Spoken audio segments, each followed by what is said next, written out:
एक सेब के मूल्य का एहसास।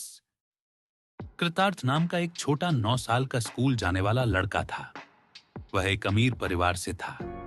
उसकी मम्मी उसके लिए रोजाना स्वादिष्ट नाश्ता बनाती थी, अच्छा लंच बॉक्स पैक करती थी और रात के खाने में भी स्वादिष्ट खाना देती थी। वह घर पर और स्कूल में भी खाना खाने में हमेशा नखरेबाज रहता था। उसकी मम्मी रोजाना लंच बॉक्स में या नाश्ते में एक सेब पैक करके देती थी। किशन नाम का एक और लड़का था जो एक गरीब लड़का था और कूड़ा बीनने और बेचने का काम करता था। किशन कूड़ा कचरा बेचकर कुछ पैसे मिलने पर कुछ खा लेता था। पिछले कुछ दिनों से उसे विक्रेता से पैसे नहीं मिल रहे थे क्योंकि विक्रेता उस समय पैसे देने से इनकार कर रहा था।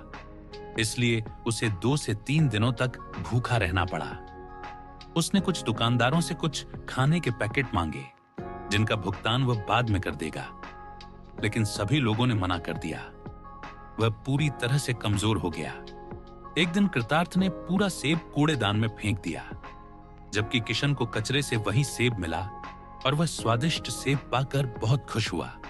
कुछ दिनों तक यही हुआ। उसके बाद उसे सेब नहीं मिला क्योंकि कृतार्थ की मां को उस सेब की स्थिति के बारे में पता था जिसे वह कूड़ेदान में फेंक रहा था। इसलिए उसने ऐसा करना बंद कर दिया। कृतार्थ रोज उसी रास्ते से स्कूल जा रहा था जहां किशन कूड़े में से कुछ ढूंढ रहा था और बुदबुदा रहा था, हे भगवान, मुझे वो सेब ला दो। कृतार्थ ने यह सुना और रुककर उससे सेब के बारे में पूछा। किशन ने पूरी कहानी सुना दी।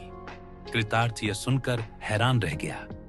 रोजाना इतना स्वादिष्ट खाना खाने के बावजूद उसे कभी ऐसा एहसास नहीं हुआ था और यह लड़का सिर्फ एक सेब पाकर कितना खुश है। फिर रोजाना कृतार्थ अपने लंच बॉक्स से एक सेब निकालता और उसका आनंद लेता। वह रोजाना घर लौटते समय रास्ते में किशन को अपना स्वादिष्ट लंच बॉक्स का खाना देने लगा। ये दोनों छोटे बच्चे सिर्फ खाना बांटकर दोस्त बन गए। मदर टेरेसा का संदेश, अगर हम 100 लोगों को खाना नहीं खिला सकते तो सिर्फ एक को खिलाए।